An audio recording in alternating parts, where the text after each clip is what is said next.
जय Hind and hello guys, स्वागत है आपका आपके अपने YouTube चैनल ज्ञानदेह होस्ट में। और इस वीडियो में मैं आपको बताने वाला हूं राजस्थान हाई कोर्ट यानी कि RHC 4th grade peon online form 2025 के बारे में। गाइस वैसे तो मैं इसके फॉर्म फिलअप की वीडियो बना दिया था, बट मैंने देखा कि आपके सामने काफ़ी सारी प्रॉब्लम्स आ रही है, काफ़ी सारे आपके सवाल, काफ़ी सारे आपके डाउट है। तो ऐसे में कमेंट के माध्यम से एक करके सभी कमेंट का आंसर करना पॉसिबल नहीं हो पाता, इसलिए स्पेशल वीडियो आपके लिए बनाई जा रही है जहां पर जो भी आपके सवाल डाउट हैं उनका सॉल्यूशन दिया जाएगा और फॉर्म कैसे भरना है बिना किसी मिस्टेक के वो आपको बहुत ही अच्छे से बताया जाएगा।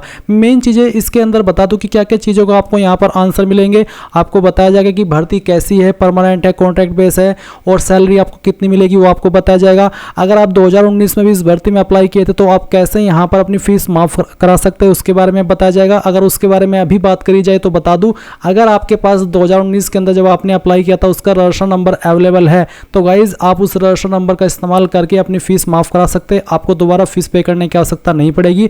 और अगर आपके पास रजिस्टर नंबर नहीं है, आप भूल चुके हैं, आप खो चुके हैं, तो उसको प्राप्त करने का कोई भी ऑप्शन इन्होंने नहीं दिया है। फिर आप नए सिरे से ही एज न्यू कैंडिडेट ही इसमें अप्लाई करेंगे। क्वालिफिकेशन की जानकारी कैसे भरनी है वो बताया जाएगा। इसके अलावा आपको फोटो साइन और आपकी ID कैसे अपलोड करनी है वो बताया जाएगा। एंड गाइज आपका जो एग्जाम सेंटर है वो आपको खुद से ही अलॉट किया जाएगा, आप एग्जाम सेंटर की प्रेफरेंस नहीं देंगे। तो वीडियो को आपको पूरा देखना है, आपको आगे चल करके एक एक करके सभी चीज़ों की जानकारी अच्छे से दिखाई जाएगी, बताई जाएगी, ताकि आप लोग अपना फॉर्म बिना किसी मिस्टेक के भर पाए। अब चलिए शुरू करते हैं। अगर आपने अभी तक वीडियो को लाइक शेयर न किया हो तो कर देना और चैनल को सब्सक्राइब करके बेल आइकन ऑन कर लेना। इसके बाद में जो लिंक वीडियो के डिस्क्रिप्शन में दिया है आप ओपन करेंगे, आपको जानने को मिलेगा कि ये 4th ग्रेड की पोस्ट पर 5670 वैकेंसी निकाली गई है। फॉर्म आप लोग इसके 27 जुलाई 2025 तक भर पाएंगे। बात करें एप्लीकेशन फीस की तो जनरल और जो अदर स्टेट है, क्योंकि अदर स्टेट को भी जनरल के अंदर ही काउंट किया जाएगा, तो इनके लिए 650 रुपये फीस है। OBC MBC EWS के लिए 550, SC ST और एक्स सर्विसमैन के लिए 450 रुपये फीस रखी गई है। एज लिमिट आपकी 18 से 40 साल के बीच है। अब आप क्या करेंगे, आप इंपोर्टेंट लिंक के सेक्शन से ऑफिशियल नोटिफिकेशन PDF के ऊपर क्लिक करके इस नोटिफिकेशन पर आएंगे और एक बार यहाँ से भी इन्फॉर्मेशन चेक कर लेंगे, जहाँ पर आपको बताया गया है कि आपको जो इसमें सैलरी मिलेगी, चयनित अभ्यर्थी नियमानुसार 2 वर्ष की अवधि तक 12,400 रुपये फिक्स्ड एक जो अमाउंट है वो प्राप्त करेंगे। ये आपको शुरुआत के 2 साल तक 12,400 रुपये मिलेंगे और उसके बाद में गाइज इसको बढ़ा करके आपका यहाँ पर लेवल फर्स्ट की सैलरी कर दिया जाएगा, जो कि 17,700 रुपये से लेकर के 56,200 रुपये होती है। इसमें बोला है कि प्रोबेशनरी ट्रेनर, तो ये प्रोबेशनर ट्रेनी, तो ये आपका शुरुआती पीरियड रहेगा जब तक आपको ट्रेनी के रूप में काउंट किया जाएगा। वैसे आपकी भर्ती परमानेंट है और गवर्नमेंट है, ये चीज़ आपको क्लियर हो गई है।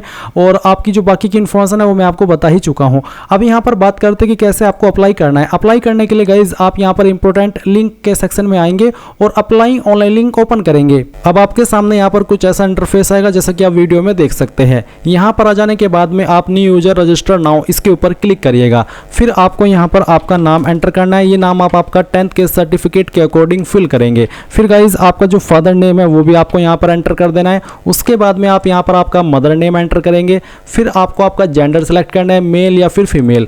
इसके बाद आती है डेट ऑफ बर्थ। गाइज आप यहाँ पर पहले डेट सेलेक्ट कर लेना, फिर उसके बाद में आपका मंथ और फिर जो भी आपका ईयर है बर्थ का वो भी आप सेलेक्ट कर लीजिएगा। डेट ऑफ बर्थ भी आपके 10th के सर्टिफिकेट के अकॉर्डिंग होनी चाहिए। अब आपको यहाँ पर आपका मोबाइल नंबर एंटर करना है। ये एंटर करने के बाद आप यहाँ पर वेरीफाई के ऊपर क्लिक करेंगे। नाउ आपके सामने वेरीफाई OTP का इस तरह से पॉपअप आएगा। आपको नंबर के ऊपर एक OTP सेंड कर दिया है, वो आप यहां पर डाल दीजिए और वेरीफाई नाउ के ऊपर क्लिक करके इसको वेरीफाई कर दीजिए। अब आप आपका ईमेल एड्रेस डालेंगे जो कि आप रजिस्टर करना चाहते हैं। उसके बाद आप एक यूजर नेम यहां पर आपकी चॉइस के अकॉर्डिंग डाल देंगे। आपको आपका कोई भी एक यूजर नेम इस तरह से बना लेना है, जैसे कि मैं आपको यहां पर बना करके दिखाया हूं। उसके बाद आप एक पासवर्ड डालेंगे। पासवर्ड आपका कैसा हो उसका एग्जाम्पल भी आप देख लीजिए। पासवर्ड के अंदर इंग्लिश का कैपिटल लेटर, स्मॉल लेटर, एक स्पेशल कैरेक्टर और साथ ही डिजिट, तो कुछ इस तरह का पासवर्ड आप बनाएंगे। और पासवर्ड की लेंथ 8 से 16 कैरेक्टर के बीच में रहनी चाहिए। तो जो पासवर्ड आपने यहाँ पर बनाया है उसको आपको दोबारा से कंफर्म पासवर्ड के अंदर डालना है और फिर ये जो सिक्योरिटी कोड है, कैप्चा कोड है, वो आप यहाँ पर डालिएगा। सभी जानकारी चेक करिएगा क्योंकि बाद में एडिट का मौका नहीं मिलेगा। तो पूरी तरीके से श्योर होकर के कि यहाँ सभी जानकारी सही है आप रजिस्टर के ऊपर क्लिक कीजिएगा। अब आप यहाँ पर देखेंगे कि आपका रजिस्ट्रेशन कंप्लीट हो चुका है और अभी आपको यहाँ पर बाकी का फॉर्म कंप्लीट करना है। तो इसके लिए आपको upload photo signature and ID proof इसके ऊपर क्लिक करना है। देन आपके सामने कुछ ऐसा इंटरफेस आ जाएगा। तो सबसे पहले आपको यहाँ पर आपका फोटो अपलोड करना है। फोटो का साइज 10 से 25 KB के बीच में रखा है और फॉर्मेट JPEG या फिर JPG का रहना चाहिए। उसके बाद आप यहाँ पर देखेंगे upload front side of photo identity proof, photo identity proof आपको अपलोड करना होगा और फिर उसकी बैक साइड भी अपलोड करनी है। आपको यहाँ पर गाइडलाइंस भी दी है कि किस तरह का फोटो आपको अपलोड करना है, तो उसके बारे में आपको यहाँ पर ये PDF एक बार चेकआउट करना है। इसमें आप देखेंगे जो आपका फोटो है वो किस तरह का एक्सेप्ट किया जाएगा। आप देख लीजिए, ये जो आपको डेमो दिया गया करेक्ट के सेक्शन में इस तरह का फोटो एक्सेप्ट होगा और इस तरह का सिग्नेचर एक्सेप्ट होगा। तो ये चीज़ें आपको यहाँ पर ध्यान में रखते हुए आपका जो फोटो है और जो सिग्नेचर है वो अपलोड करना है। ये जो आपकी फोटो आइडेंटिटी प्रूफ है इसमें आप आधार कार्ड का इस्तेमाल कर सकते हैं क्योंकि इसमें फ्रंट और बैक दोनों साइड मांगी है। साइज प्रत्येक इमेज का 10 से 50 KB के बीच में रखा है। नीचे आप यहाँ पर सिग्नेचर भी देख सकते हैं। तो क्या करना है, जो आपने फोटो लिया हुआ है वो आपको अपलोड करना है। अगर आपके फोटो का साइज 10 KB से ज़्यादा हो रहा है यानी कि 25 KB से भी ज़्यादा हो रहा है और आपको यहाँ पर उसको कम करना है, तो आप कैसे करेंगे, तो आप गूगल के अंदर आइएगा और सर्च कीजिएगा इमेज साइज डिक्रीज। तो आपको यहाँ पर इमेज साइज रिड्यूस या फिर डिक्रीज सर्च कर लेना है और उसके बाद में रिड्यूस इमेज साइज ये वाली वेबसाइट ओपन करनी है। इस वेबसाइट के ऊपर आप फोटो का साइज भी कम कर लेते हैं और उसकी जो क्वालिटी है वो भी ख़राब नहीं होती है। तो चलिए मैं यहाँ पर एक फ़ोटो दिखाता हूँ। मैं इस फोटो को सिलेक्ट करता हूँ डेमो के लिए और फिर ओपन करता हूँ। आपके फाइल का जो भी साइज़ है वो रहने दीजिएगा। उसमें आपको यहाँ पर जो अभी बोला है साइज़ कम करने को बोला 25 KB के अंदर, तो मैं चलिए यहाँ पर 20 KB कर लेता हूँ। फिर मैं रिड्यूस साइज इसके ऊपर क्लिक करता हूँ और उसके बाद आप देखेंगे कि यहाँ पर 18 KB में हो चुका है और क्वालिटी बिल्कुल भी लॉज नहीं होती है। तो इस तरह से आपको आपके जो इमेज का साइज़ है वो कम कर लेना है, क्योंकि मुझे पता है अगर आप मोबाइल से करेंगे तो फ़ोटो का साइज़ ऑब्वियसली ज़्यादा रहेगा 25 KB से और ऐसे में आपको प्रॉब्लम फेस करनी पड़ सकती है। इसलिए मैंने अभी आपको वीडियो में बता दिया कि कैसे आपको कम करना है। अगर आपके इमेज का साइज कम है 10 KB से और आपको उसको ज़्यादा करना है तो आपको इमेज साइज इंक्रीज, जो आपने यहाँ पर रिड्यूस सर्च किया था, अब आपको यहाँ पर इंक्रीज सर्च कर लेना है और फिर सेम वेबसाइट आपको ओपन करनी है और सेम वे में आपको आपका इमेज सेलेक्ट कर लेना है और साइज आपको 10 से 25 KB के बीच में कुछ भी यहाँ पर दे करके उस इमेज को डाउनलोड कर लेना है। आराम से डाउनलोड हो जाएगा और फिर आराम से अपलोड भी हो जाएगा। अब चलिए मैं आपको अपलोड करके दिखाता हूँ। मैंने अभी यहाँ पर ये फ़ोटो कम किया है इसका फाइल का साइज और मैंने इसको ओपन करता हूँ। इस तरह से आ चुका है। अगर मैं यहाँ पर कोई और फोटो भी अपलोड करूँ जिसका साइज 10 से 25 KB के बीच में है तो मैं इसको ओपन करता हूँ और इस तरह से फोटो आ जाएगा।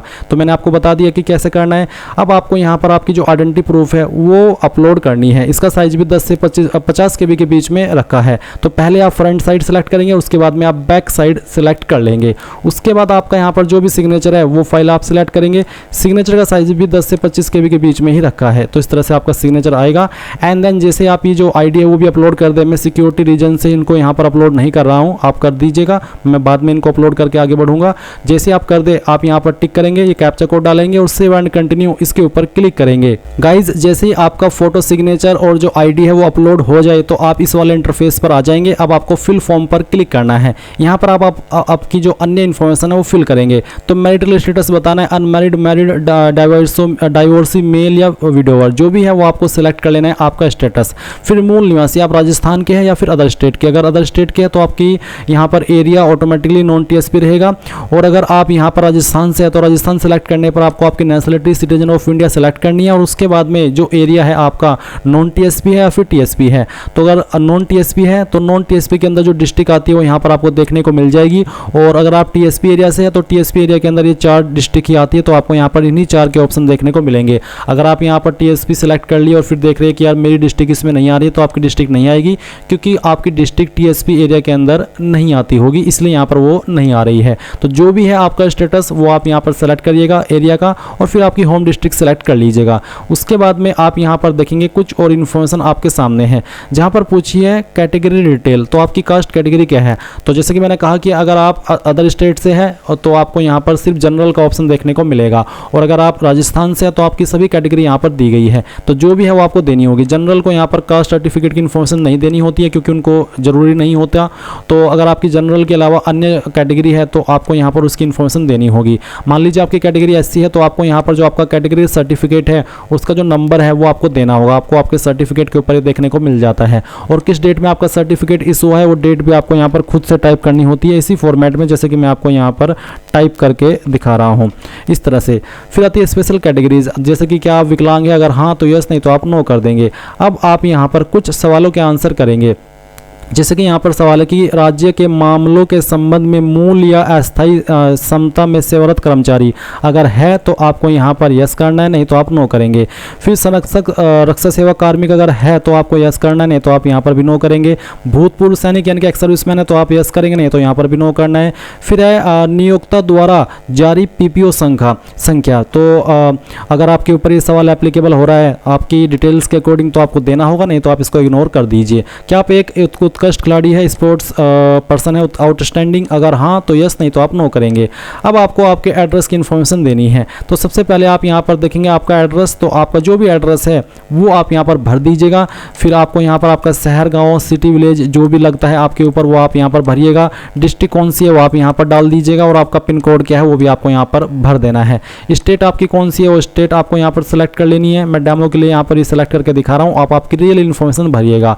4.6 में अगर आपका कोई लैंडलाइन फ़ोन नंबर है वो भी दे सकते हैं, और अगर आपका कोई सेकंड फ़ोन नंबर है आपका मोबाइल वाला वो आप यहाँ पर भर सकते हैं। अब आप यहाँ पर देखेंगे न्यूनतम शैक्षणिक योग्यता यानी कि आपकी मिनिमम क्वालिफिकेशन, तो अप्लाई करने के लिए मिनिमम क्वालिफिकेशन सिर्फ 10वीं ही मांगी है यानी कि सेकेंडरी। तो 10वीं आपने किस बोर्ड से किया उस बोर्ड का नाम आपको यहाँ पर डाल देना है, चाहे वो राजस्थान बोर्ड हो, यूपी बोर्ड हो, सीबीएसई बोर्ड हो, जो भी हो वो आप यहाँ पर लिख देना। इसमें आप बोर्ड के अलावा आपके इंस्टीट्यूट का नाम भी दे सकते हैं, बट मैं आपको प्रेफर कर रहा हूँ कि आप आपके बोर्ड का नाम ही यहाँ पर भरिए। उसके बाद में किस साल के अंदर आपने पास कर ली थी आपकी 10वीं, वो साल आप यहाँ पर सेलेक्ट कर लेंगे। आपकी डिवीज़न या फिर आपकी ग्रेड क्या आती है वो आप यहाँ पर भर दीजिएगा।